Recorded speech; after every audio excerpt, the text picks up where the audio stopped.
அன்பான தேவனுடைய பிள்ளைகளே, ஆண்டவராகிய இயேசு கிறிஸ்துவின் நாமத்தில் உங்களை நான் வாழ்த்துகிறேன். ஒரு வசனத்தை நான் வாசிக்கிறேன். ஆதியாகமம் 30:27. உன் நிமித்தம் கர்த்தர் என்னை ஆசீர்வதித்தார் என்று குறிப்பினால் அறிந்தேன்.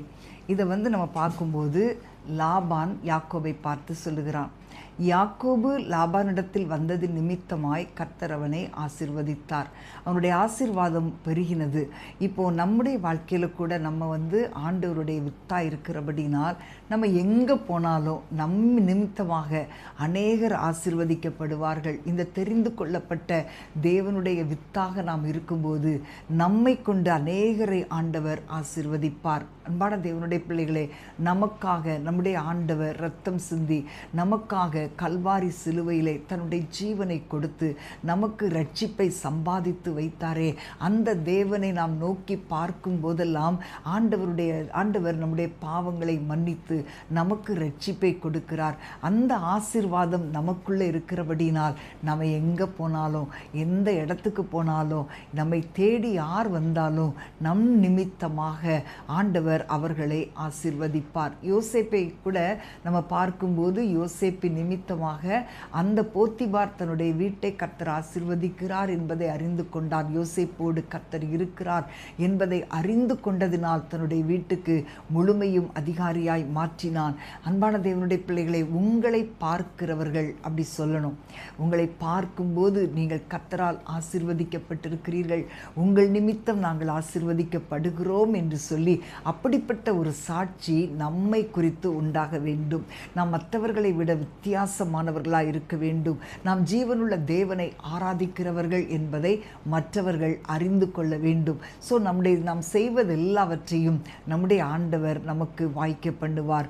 நம்மோடு யாரெல்லாம் ஐக்கியம் பாராட்டுறாங்களோ, நாம் யாரோடு ஐக்கியம் வைத்திருக்கிறோமோ அவர்களும் நம் நிமித்தமாய் ஆசீர்வதிக்கப்படுவார்கள். ஆண்டவர் ஆபிரகாமுக்கு சொன்னார், நீ ஆசீர்வாதமாய் இருப்பாய் என்று வாக்கு பண்ணிருந்து மட்டுமல்லாமல் நீ ஆசீர்வதிக்கப்படுவது மட்டுமன்றி மற்றவங்களுக்கும் நீ ஆசீர்வாதமாய் இருப்பாய் என்றுதான் ஆண்டவர் வாக்கு பண்ணினார்.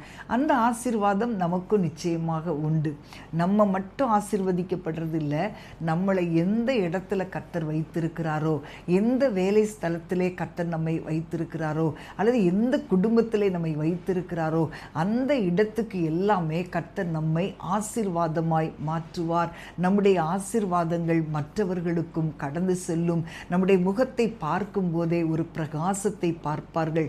கர்த்தர் யாக்கோபை ஆசீர்வதித்திருக்கிறார் என்பதை லாபான் கண்டு கொண்டான். அப்போ யாக்கோபு லாபான் வீட்டில் தங்கியிருந்த போது அவன் நிமித்தமாய் லாபானுடைய வீடு ஆசீர்வதிக்கப்பட்டதல்லவா? அதே போல நீங்கள் எங்கே இருந்தாலும் அங்கே உங்கள் நிமித்தமாய் ஒரு ஆசீர்வாதம் உண்டாகும். தேவனால் தெரிந்து கொள்ளப்பட்டவனாகிய யாக்கோபின் நிமித்தமாகவே தன்னை ஆசீர்வதித்தார் என்று லாபான் கண்டு கொண்டது போல இன்றைக்கும் அன்பான தேவனுடைய பிள்ளைகளே, அந்த யாக்கோபின் இடத்துல உங்களை வச்சு பாருங்க.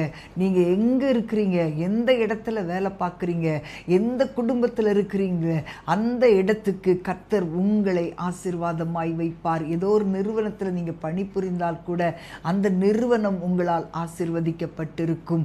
நீங்க கால் வைக்கும் இடமெல்லாம் ஆசீர்வதிக்கப்படும். அதைத்தான் ஆண்டவர் விரும்புகிறார். ஆண்டவர் சொல்லுகிறார், நீங்கள் கையிட்டு செய்கிற எல்லா காரியங்களும் வாய்க்கும் அப்படின்னு சொல்லி ஆண்டவர் சொல்லுகிறார். அப்போ அந்த வாய்க்கப்படும் போது உங்கள் மூலமாக அநேக ஜனங்கள் அந்த ஆசீர்வாதத்தை பெற்றுக்கொள்வார்கள்.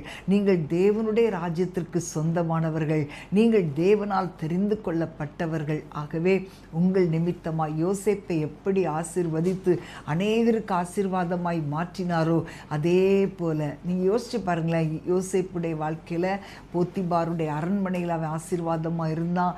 சிறைச்சாலையில் போடப்பட்டா கூட அந்த சிறைச்சாலையிலையும் அவனுடைய காரியங்களை கர்த்தர் வாய்க்க பண்ணினார். இப்படிப்பட்ட ஒரு நல்ல ஒரு சாட்சி நிறைந்த வாழ்க்கை கர்த்தர் நமக்கு கொடுக்க வேண்டும். எத்தனை பேர் நீங்கள் விரும்புகிறீங்களோ எல்லாரும் நீங்கள் ஆண்டவரிடத்தில் கேளுங்க. ஆண்டவரே, என் நிமித்தமாய் என் குடும்பம் ஆசீர்வதிக்கப்படணும், என் நிமித்தமாய் நான் வேலை பார்க்கிற இடம் ஆசீர்வதிக்கப்படணும் அப்படின்னு சொல்லி நீங்கள் ஒப்பு கொடுக்கும்போது நிச்சயமாய் ஆண்டவர் அப்படியே செய்வார். உங்கள் மூலமாக மற்றவர்கள் ஆசீர்வதிக்கப்படுகிறபடியால் நீங்கள் ஆசீர்வதிக்கப்பட்டவர்கள். நாம் ஜெபிப்போமா? அன்பின் ஆண்டவரே, உம்மை ஸ்தோத்திரிக்கிறோம் அப்பா. ஆண்டவரே, எங்கள் மூலமாக மற்றவர்கள் ஆசீர்வதிக்கப்பட வேண்டும் என்பதற்காகவே நீர் எங்களை தெரிந்தெடுத்திருக்கிறீர் தகப்பனே. நாங்கள் ஆபிரகாமின் சந்ததிகளாக இருக்கிறபடியால் ஆபிரகாமின் ஆசீர்வாதங்கள் எங்களுக்கு உரித்தாகிறதற்காக ஸ்தோத்திரம்.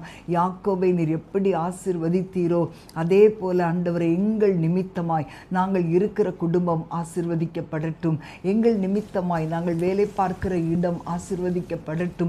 எங்கள் நிமித்தமாய் எங்களோடு பழகுகிற ஒவ்வொருவரும் ஆசீர்வதிக்கப்பட்டவர்களாய் மாறட்டும் அப்பா.